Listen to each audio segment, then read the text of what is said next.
Hi guys, Wheelie here. Today I'm going to show you how to finish your crochet projects off so neatly that no one is going to be able to see where you made the join.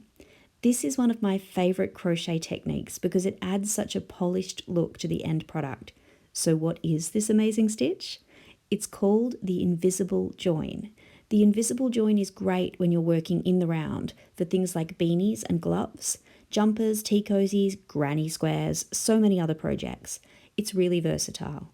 Anytime you're used to slip stitching and cutting your yarn, you can do this instead.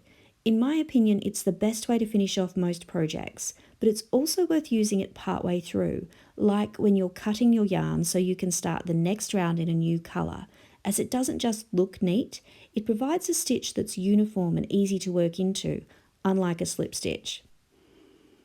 I've got these granny squares here so you can see the difference an invisible join makes to the look of a project. It removes some niggling little problems. All three of these squares were worked in the same way until it was time to join my last corner up to the top of the chain 2 that stood in for my first double crochet. These two granny squares on the right are my normal granny squares. I haven't made them deliberately awful. I've made lots of granny squares like these. They're an example of how my granny square technique evolved. They look okay, but they're not perfect.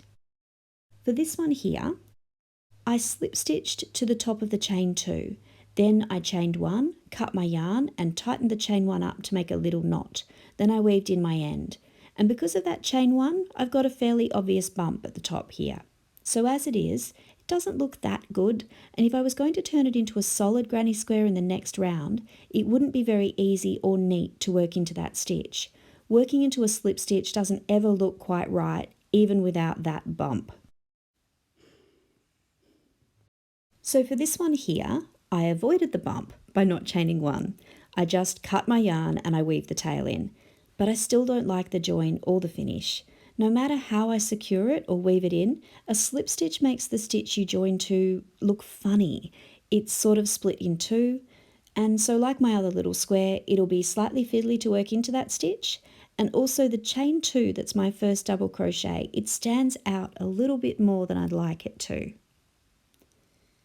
And then there's this granny square finished with an invisible join. The top of all the stitches looks the same. There is no visible join. I can work into the join like it's any other stitch, and when you use the invisible join to finish the first round of a granny square, it has the added advantage of making the starting chain that stands in for your first double crochet look less noticeable. Basically, all those niggling little picky things that I don't like about slip stitches are not a problem when you do this join instead. So that's enough talking. How about I actually show you this stitch so you can try it out with your next piece of crochet, or maybe even unpick your last slip stitch so you can finish your latest beanie or blanket off or whatever in a really slick way. So here's my little round 1 granny square ready to be joined up, but this is the bad news. I'm going to slip my hook right out because you don't work the invisible join with your hook. You need to bring in the much maligned needle. I know, terrible, right? But listen, you only use this technique when you're cutting your yarn. You're going to have a tail to weave in anyway. If you're actually finishing your work, it's a no-brainer. You're about to start weaving in tails. If it's just time for a colour change and you've got more rounds to go, convince yourself to grab that needle so you can work this really clean join, and maybe you could weave in a tail or two a bit earlier than usual. Future you will be really pleased to have a few less of them for the very end. All right, I'll stop chatting and I'll work the stitch. An invisible join essentially replaces or puts an extra top on the stitch that you would normally slip stitch to. So start by locating that stitch, which this time is the top of the chain 2. So when you work an invisible join, you go 1 stitch to the left of where you would slip stitch, and you insert your needle into that stitch from the back to the front under 2 loops of the stitch, making sure you don't split the yarn with your needle. I have 2 loops on my needle, so now take the needle through, straighten that chain 3 up and get it sitting properly, and then you identify the last stitch you made and where the yarn is coming out of it. This time it's the 3rd chain here. So pop the needle in there and through to the back, and pull it through. And we already have something that looks very like the top of a stitch. Now we've come to weaving in the tail, and I'll show you how I like to do that. I'm sure there are other ways and you'll get your own technique, but I want to give you somewhere to start. First, you need to notice that your crochet stitches have this little bit of yarn here, just here. And what we've made so far looks like a stitch when viewed from the top or the side until we lift it up and you can see it's not connected. So what I want to do is weave in the tail so it is joined up and you've got a stitch that you can work into properly that is really secure.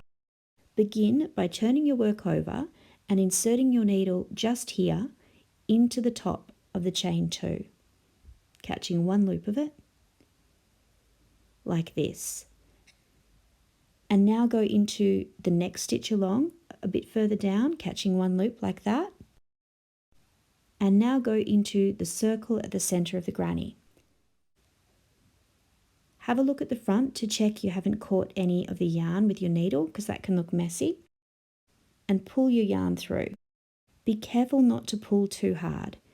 If you do pull too hard, you'll do this. You'll tighten up that stitch and pull it down. If that happens, just ease it back up again. It's fairly forgiving. And now you weave your tail in as normal.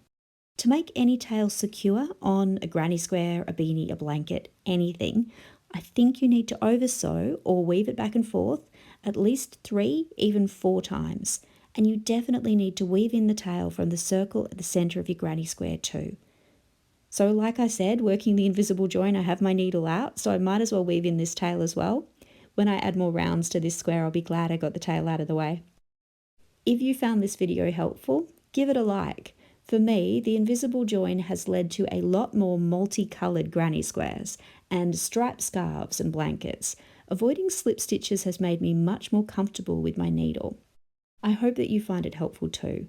If you do, you may also like my videos on standing stitches, which let you start a new round with a new piece of yarn with a proper stitch. No chaining to get up to height, no chains standing in for stitches. It's another niggly little problem solved. So thank you for watching. I'll see you next time. Bye.